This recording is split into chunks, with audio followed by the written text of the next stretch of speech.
Ibi byaha rero uburyo babikoraga byatangiye ari ubwambuzi bushukana bikarangira havuyemo n'ibyaha biremereye byo gusambanya.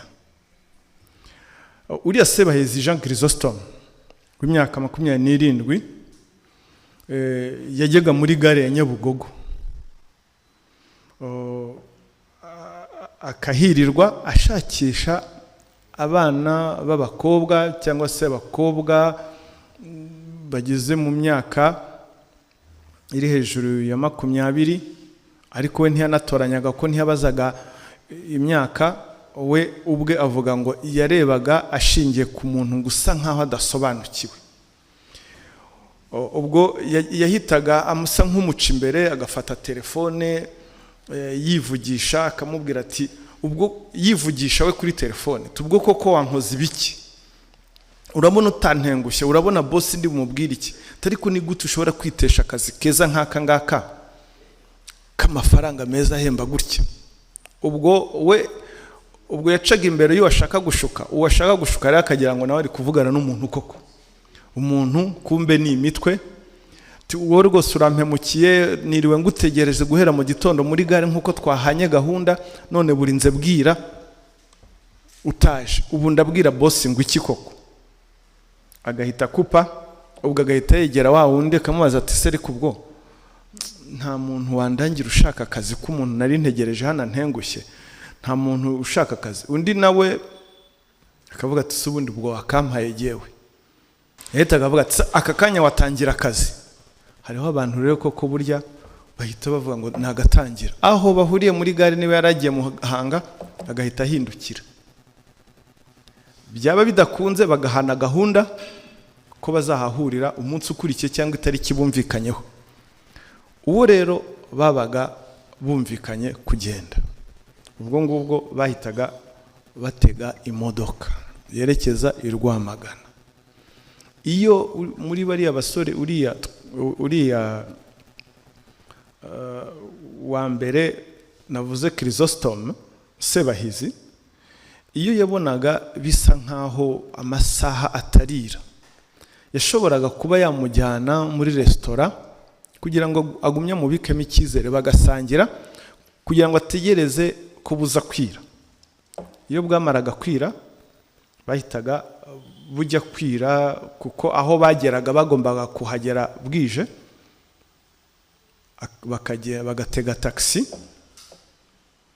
bagakomeza bakagenda, bagera aho bita ku Kijumba hariya muri Rwamagana, hafi ya kiriya cyanya cyahariwe inganda. Ubwo ngubwo uriya Sebahizi agahita ashuka wa mukobwa bazanye ati, boss rero yantumye inkoko, reka tuvemo hano mugurire inkoko hanyuma nyimushyire. Ubwo bakavamo bakamanuka hano mu gashyamba gatoya, agahita akuramo icyuma. Urumva umuntu nk'uwo ahita atungurwa, kumushyiraho icyuma, zana ibyo ufite byose, ryama hasi, akamusambanya, yangiza akamwaka ibyo afite byose, akirukanka.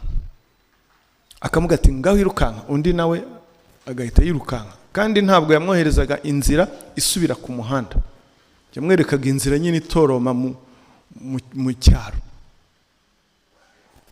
Urumva ni ya mayeri yo kugira ngo adasubira ku muhanda, atabaze abantu bahite bahurura. Undi n'igihunga cyinshi akirukanka atazi yajya. Ibi byaha rero uburyo babikoraga byatangiye ari ubwambuzi bushukana bikarangira havuyemo n'ibyaha biremereye byo gusambanya. Uriya Sebahizi Jean Chrysostome w'imyaka 27 yajyaga muri gare ya Nyabugogo akahirirwa ashakisha abana b'abakobwa cyangwa se abakobwa bageze mu myaka iri hejuru ya 20, ariko we ntiyanatoranyaga ko ntiyabazaga imyaka, we ubwe avuga ngo yarebaga ashingiye ku muntu gusa nkaho adasobanukiwe.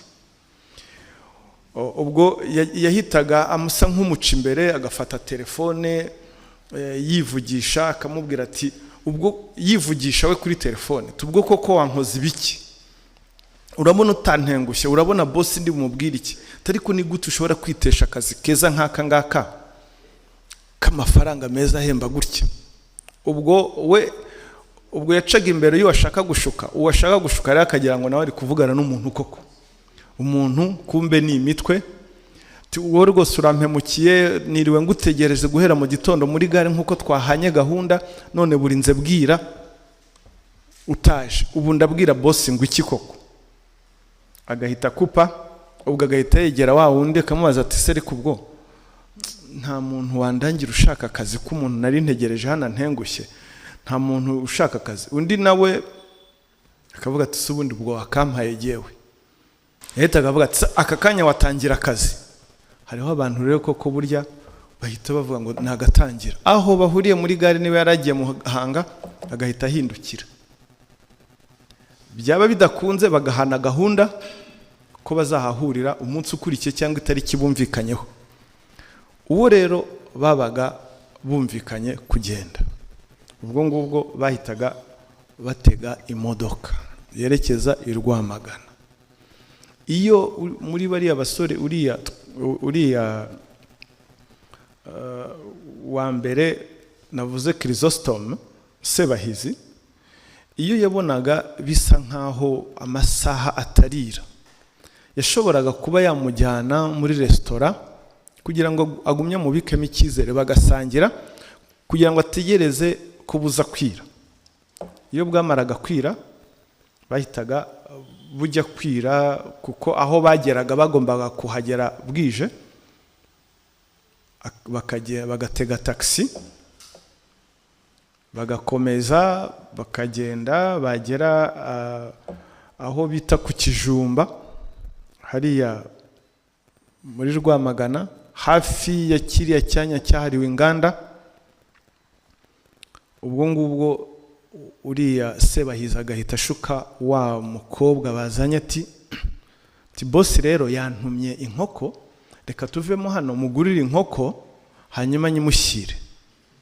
Ubwo bakavamo bakamanuka hano mu gashyamba gatoya, agahita akuramo icyuma. Urumva umuntu nk'uwo ahita atungurwa, kumushyiraho icyuma, zana ibyo ufite byose, ryama hasi, akamusambanya, yangiza akamwaka ibyo afite byose, akirukanka. Akamuga ati ngaho irukanka, undi nawe agahita yirukanka. Kandi ntabwo yamwoherezaga inzira isubira ku muhanda, yamwerekaga inzira nyine itoroma mu cyaro. Urumva ni ya mayeri yo kugira ngo adasubira ku muhanda, atabaze abantu bahite bahurura. Undi n'igihunga cyinshi akirukanka atazi yajya,